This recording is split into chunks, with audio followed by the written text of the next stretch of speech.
Without counsel, plans go awry, but in the multitude of counsellors they are established. My name's Arthur, and I thank you for joining me as we meditate together in Proverbs chapter 15, verse 22. Without counsel, plans go awry, but in the multitude of counsellors they are established. It's very important for when we are seeking to do something, we are making plans for the future, that we consult widely in that process. That we don't just dive in based on our limited knowledge, for our knowledge is always limited. God is the one who knows everything, but our knowledge will always be limited.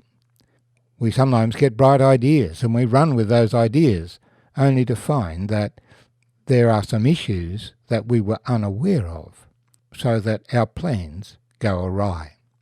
Solomon is urging us, when we make plans, to consult widely on the matter, to talk to lots of people about it, not just listen to the pressure group that is speaking. Now, of course, there are some individuals who have extensive wisdom, and some of those are mentioned in the scriptures. And of course, in taking counsel, we should always seek the Lord. Again, when we look at the scriptures, we find that is continually brought before us, to include the Lord in the plans that we are making. The plans may be good, but the timing might be wrong, or the plans might be wrong. Pharaoh was very powerful, but he had a dream, in fact a double dream, which worried him greatly. The dream of some cattle coming from the river, very fat and well, and then 7 skinny, scrawny cattle coming and eating up the fat cattle. That was very disturbing for him. And again, 7 ears of wheat, plump and vigorous, growing beside the river, and then 7 scrawny plants coming up beside them and consuming the plump ones. Pharaoh consulted all his wise men. He consulted very wisely, but no one could explain to him the dream, until his butler came along and said, "Well, sir, when you were displeased with me and I was in prison, there was a young Hebrew slave there who was able to interpret dreams." And so Joseph was brought before Pharaoh, and Joseph became a counselor to Pharaoh, because Pharaoh consulted wisely, and when he had the right knowledge brought by the servant of the Lord, then he acted on it. For the dreams meant there was going to be 7 years of plenty, followed by 7 years of famine. And by storing up the grain in the good years, rather than just tipping it out and wasting it, the nation was supplied with food through the famine years. In the story of Ahab, he wanted to go and fight against the king of Assyria. The Assyrians were a stronger army, and so he asked Jehoshaphat, king of Judah, would he go with him. Jehoshaphat was pleased to go and support his fellow Israelite, the king of Israel, but he said, "We must seek counsel from the Lord." And so Ahab called all his counselors, 400 of them. They had a policy of telling the king what he wanted to hear. And so with one voice they told the king, "You go up, you will succeed." But Jehoshaphat smelt a rat. It didn't sound to him as if this was God's wisdom. And so he asked, "Is there not a prophet of the Lord? Is there not someone who knows the mind of God that we can ask?" Again, he wanted to widen the scope of the advice that was being given. And Ahab said, "Well, yes, there's one other, Micaiah, but I don't ask him because he always says bad things. He's the odd man out. He doesn't agree.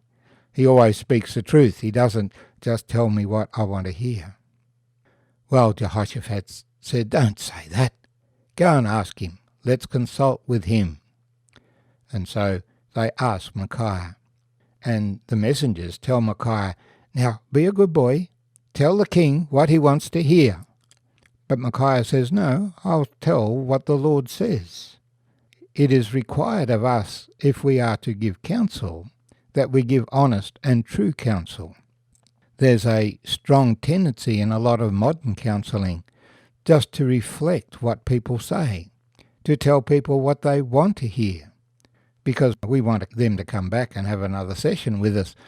We don't want to upset them, and then they won't come back, and then we won't get paid. But Micaiah said, "No, I'll just speak what the Lord has told me.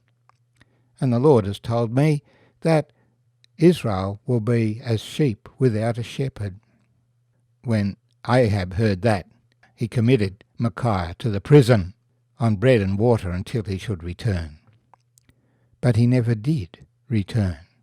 The Syrians were under instruction, just kill Ahab. Ahab had disguised himself, so he was indistinguishable from all his men. But there was an arrow flying around, and it hit Ahab, and he bled out and died. Without counsel, plans go awry, but in the multitude of counsellors they are established. Of course, the counsellors must be honest counsellors, and we must pay attention to what is being said, and if there is a conflict of opinion, then we have to search out which is the right advice, because we can get wrong counsel. We will often get conflicting advice. So it's always been the pattern for governors, for kings, to have a council that gives them advice. We think of King Ahasuerus, also called Xerxes in some translations. He had a council of 7 who advised him, probably not very well. They advised him to depose his wife because she had refused to be paraded as if she was a prize bull. Subsequently, they advised, bring in all the beautiful virgins of the Persian Empire and choose one of those as a replacement. Now, one of his counsellors was Haman, and he promoted himself. He became very good, instead of providing wise counsel, at telling the king what he wanted to hear, and so Haman was promoted among the counsellors. But Mordecai the Jew knew that his character was not right, and so he stood against him. In the end, we find that Haman is shown to be a schemer against the interests of the king, to be two-faced, and Mordecai becomes the chief counsellor for King Ahasuerus. So the issue of counsel is we need to listen to counsellors, but counsellors will not always tell us the same thing. Therefore, we need a multitude of counsellors. We need to hear all the opinions, to hear all sides. And then we must have wisdom to discern those who are just promoting their own causes, and those who are just flattering us, and those who have true wisdom from God. Without counsel, plans go awry, but in the multitude of counsellors they are established.